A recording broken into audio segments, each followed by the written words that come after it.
ಭಾನುವಾರ ಅಂತ ರಜೆ ತೆಗೆದುಕೊಂಡಿದ್ದ ವರುಣ ದೇವ ಇಂದು ಮತ್ತೆ ಡ್ಯೂಟಿಗೆ ಹಾಜರಾಗಿದ್ದಾನೆ. ಸಿಲಿಕಾನ್ ಸಿಟಿ ಜನ ಮಳೆರಾಯನ ಅಬ್ಬರಕ್ಕೆ ಹೈರಾಣಾಗಿದ್ದಾರೆ. ಈ ಕುರಿತ ಒಂದು ರಿಪೋರ್ಟ್ ಇಲ್ಲಿದೆ ನೋಡಿ.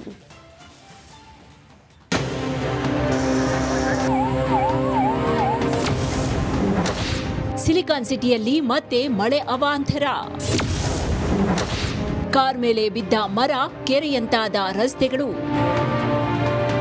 ಸಿಲಿಕಾನ್ ಸಿಟಿಯಲ್ಲಿ ಮತ್ತೆ ಮಳೆರಾಯ ಅಬ್ಬರಿಸಿ ಬೊಬ್ಬಿರ್ತಿದ್ದಾನೆ.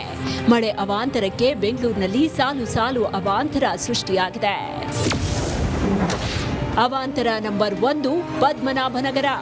ಆಟೋ ಮೇಲೆ ಬಿದ್ದ ಬೃಹತ್ ಮರ. ಪದ್ಮನಾಭನಗರದಲ್ಲಿ ನಿಂತಿದ್ದ ಕಾರು ಹಾಗೂ ಆಟೋ ಮೇಲೆ ಬೃಹತ್ ಮರದ ಕೊಂಪೆ ಬಿದ್ದಿದೆ. ಅದೃಷ್ಟವಶಾತ್ ಭಾರೀ ದುರಂತ ತಪ್ಪಿದೆ.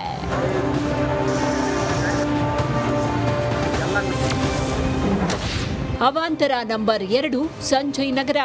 ಕಾರಿನ ಮೇಲೆ ಬಿದ್ದ ಬೃಹತ್ ಮರ.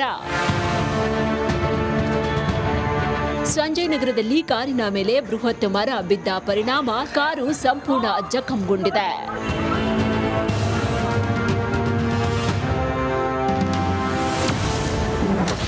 ಅವಾಂತರ 3, ದೇವನಹಳ್ಳಿ. ರಸ್ತೆಗಳು ಜಲಾವೃತ, ಸಂಚಾರ ಅಸ್ತವ್ಯಸ್ತ. ದೇವನಹಳ್ಳಿ ಪಟ್ಟಣದಲ್ಲಿ ಭಾರೀ ಮಳೆಯಾಗಿದೆ. ಪಟ್ಟಣದ ಕೆಂಪೇಗೌಡ ಸರ್ಕಲ್ ಜಲಾವೃತಗೊಂಡು ವಾಹನ ಸವಾರರು ಹೈರಾಣಾದ್ರು.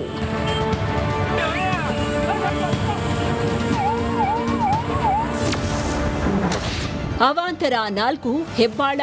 ನಾಗವರ ಜಂಕ್ಷನ್ ಜಲಾವೃತ. ನಿರಂತರವಾಗಿ ಸುರಿತಾ ಇರುವ ಮಳೆಗೆ ಹೆಬ್ಬಾಳದ ನಾಗವರ ಜಂಕ್ಷನ್ ಜಲಾವೃತಗೊಂಡು ಪ್ರಯಾಣಿಕರು ಪರದಾಡಿದ್ರು. ಅವಾಂತರ 5, ವಿಂಡರ್ಸ್ ಮ್ಯಾನರ್ ರಸ್ತೆ. ಕೆರೆಯಂತಾದ ರಸ್ತೆ, ಸವಾರರ ಪರದಾಟ. ಕೆಲವೇ ನಿಮಿಷ ಸುರಿದ ಮಳೆಗೆ ವಿಂಡರ್ಸ್ ಮ್ಯಾನರ್ ರಸ್ತೆ ನದಿಯಂತಾಗಿದೆ. ಅವಾಂತರ 6, ಮಹಾರಾಣಿ ಕಾಲೇಜು ರಸ್ತೆ. ಸಣ್ಣ ಮಳೆಗೆ ರಸ್ತೆ ಜಲಾವೃತ. ಸಣ್ಣ ಮಳೆಗೆ ಮಹಾರಾಣಿ ಕಾಲೇಜು ರಸ್ತೆ ಸಂಪೂರ್ಣ ಜಲಾವೃತಗೊಂಡಿದೆ. ನಗರದಲ್ಲಿ ಮಳೆರಾಯ ಅಬ್ಬರಿಸಿ ಬೊಬ್ಬಿರಿತಾ ಇದ್ದಾನೆ. ಮಳೆಯಿಂದ ಆಚೆ ಬರೋರು ಮುನ್ನೆಚ್ಚರಿಕೆ ವಹಿಸಿ ಅನ್ನೋದು ನಮ್ಮ ಕಾಳಜಿ. Bureau report, republic Kannada. ಇಂದು ವಿಚಾರಣೆ ನಡೆಸಿದ ಹೈಕೋರ್ಟ್ ಸಿಎಂ ಸಲ್ಲಿಸಿದ ರಿಟ್ ಅರ್ಜಿಯನ್ನ 29ಕ್ಕೆ ಮುಂದೂಡಿದೆ. ಆದ್ರೆ ಮುಂದಿನ ವಿಚಾರಣೆವರೆಗೂ ಸಿಎಂ ವಿರುದ್ಧ ಯಾವುದೇ ಕ್ರಮ ಕೈಗೊಳ್ಳದಂತೆ ಹೈಕೋರ್ಟ್ ಸೂಚನೆ ನೀಡಿದೆ. ಅಂದ್ಹಾಗೆ ಹೈಕೋರ್ಟ್ನಲ್ಲಿ ಸಿಎಂ ಸಿದ್ದರಾಮಯ್ಯ ಪರ ಹಿರಿಯ ವಕೀಲ ಅಭಿಷೇಕ್ ಮನು ಸಿಂಘ್ವಿ ವಾದ ಹೇಗೆಲ್ಲ ಮಾಡಿದ್ರು ಅಂತಾನೆ ತೋರಿಸ್ತೀವಿ ನೋಡಿ. ಸಿಎಂ ವಿರುದ್ಧ ಯಾವ ಕಾರಣಕ್ಕೆ ಪ್ರಾಸಿಕ್ಯೂಷನ್ಗೆ ನೀಡಲಾಗಿದೆ? ರಾಜ್ಯಪಾಲರು ಈ ಬಗ್ಗೆ ಕಾರಣವನ್ನ ಎಲ್ಲೂ ಉಲ್ಲೇಖ ಮಾಡಿಲ್ಲ. ತನಿಖಾ ವರದಿ ಇಲ್ಲದೆ 17A ಅಡಿ ಅನುಮತಿ ನೀಡಲು ಬರೋದಿಲ್ಲ. ಕ್ಯಾಬಿನೆಟ್ ನಿರ್ಧಾರವನ್ನ ಇವರು ಕಡೆಗಣಿಸಿದ್ದಾರೆ. ಇಲ್ಲಿ ಸಿಎಂ ಪಾತ್ರ ಇಲ್ಲ. ಈ ಬಗ್ಗೆ ಯಾವುದೇ ದಾಖಲೆಯೂ ಇಲ್ಲ. ರಾಜ್ಯಪಾಲರ ಕಚೇರಿ ಸಾಂವಿಧಾನಿಕ ಹುದ್ದೆ. ಕ್ಯಾಬಿನೆಟ್ ತೀರ್ಮಾನದ ಬಳಿಕ ತನಿಖೆಗೆ ಅನುಮತಿಸಬಹುದು. ನಮ್ಮ ವಾದ ಕಾನೂನುಬದ್ಧವಾಗಿದ್ರೆ ಸಾಕು ಅನ್ನೋದಷ್ಟೇ. ಶುಕ್ರವಾರಕ್ಕೆ ಈ ಅರ್ಜಿ ವಿಚಾರಣೆಯನ್ನ ಮುಂದೂಡಿ. ವಿಚಾರಣೆಗೂ ಮುನ್ನವೇ ಮಧ್ಯಂತರ ಆದೇಶ ನೀಡಬೇಡಿ. ಸಿದ್ದರಾಮಯ್ಯ ವಿರುದ್ಧ ನೀಡಿರುವ ಪ್ರಾಸಿಕ್ಯೂಷನ್ ನಿರ್ಧಾರ ಅಸಂವಿಧಾನಿಕ. ಹೀಗಾಗಿ ಮಧ್ಯಂತರ ಆದೇಶ ನೀಡುವಂತೆ ಸಿಂಘ್ವಿ ವಾದ ಮಂಡಿಸಿದ್ರು. ಇದಕ್ಕೆ ಗವರ್ನರ್ ಪರ ವಕೀಲ ತುಷಾರ್ ಮೆಹ್ತಾ ಅಲ್ಲದೆ ದೂರುದಾರ ಟಿಜೆ ಅಬ್ರಹಂ ಪರ ವಕೀಲ ಪ್ರಭುಲಿಂಗ ನಾವದಗಿ ಆಕ್ಷೇಪ ವ್ಯಕ್ತಪಡಿಸಿದ್ರು. ಈ ವೇಳೆ ಟಿಜೆ ಅಬ್ರಹಂ ಪರ ವಕೀಲ ರಂಗನಾಥ ರೆಡ್ಡಿ ಆಕ್ಷೇಪ ವ್ಯಕ್ತಪಡಿಸಿದ್ರು.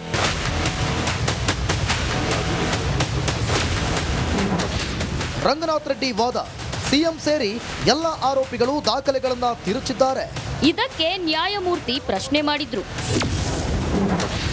ಹಾಗಾದ್ರೆ ಸಿಎಂ ಕೂಡ ದಾಖಲೆ ತಿರುಚಿದ್ದಾರಾ?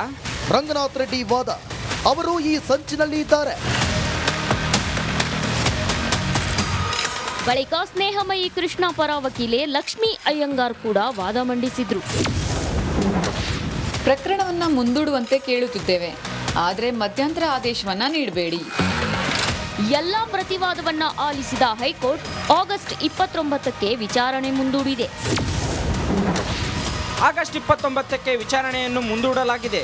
ಮುಂದಿನ ವಿಚಾರಣೆವರೆಗೂ ಸಿಎಂ ಸಿದ್ದರಾಮಯ್ಯ ವಿರುದ್ಧ ಯಾವುದೇ ಎಫ್ಐಆರ್ ದಾಖಲಿಸುವಂತಿಲ್ಲ. ರಾಜ್ಯಪಾಲರು ನೀಡಿದ ಅನುಮತಿ ಮೇರೆಗೆ ಸಿದ್ದರಾಮಯ್ಯರ ವಿರುದ್ಧ ಯಾವುದೇ ಕ್ರಮವೂ ಕೈಗೊಳ್ಳುವಂತಿಲ್ಲ.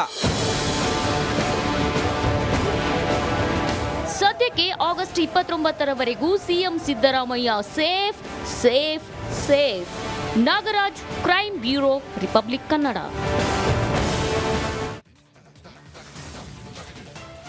ನಿನ್ನೆ ಸಿಎಂ ಸಿದ್ದರಾಮಯ್ಯ ಪರ ಪ್ರತಿಭಟನೆ ಮಾಡುವಾಗ ಕಾಂಗ್ರೆಸ್ ಎಂಎಲ್ಸಿ ಐವಾನ್ ಡಿಸೋಜಾ ವಿವಾದಾತ್ಮಕ ಹೇಳಿಕೆಯೊಂದನ್ನು ಕೊಟ್ಟಿದ್ದಾರೆ.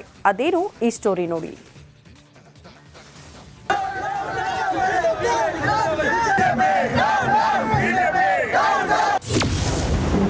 ಐವಾನ್ ಡಿಸೋಜಾ ವಿವಾದಿತ ಮಾತು.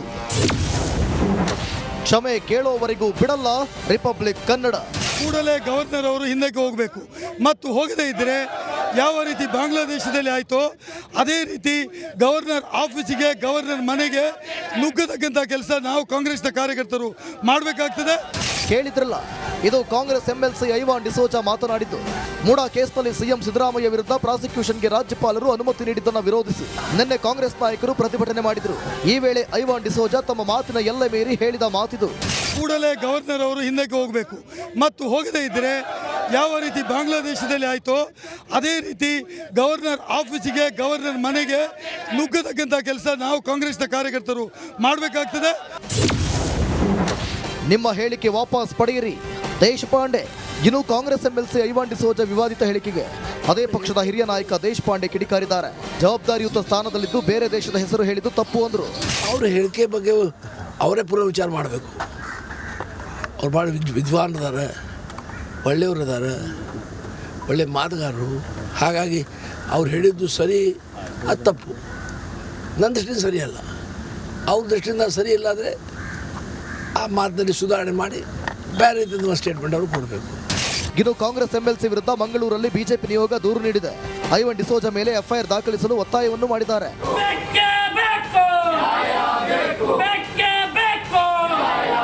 ಒಟ್ಟಾರೆ ಮಾತಾಡಿದ್ರೆ ಹೋಯ್ತು, ಮುತ್ತು ಹೊಡೆದ್ರೆ ಹೋಯ್ತು ಎಂಬ ಮಾತು ಜನಜನಿತ. ಹೀಗಿರುವಾಗ ಜನಪ್ರತಿನಿಧಿಯಾದವರು ಈ ರೀತಿ ಹೇಳಿಕೆ ನೀಡುವುದು ಎಷ್ಟು ಸರಿ? Bureau report, republic Kannada.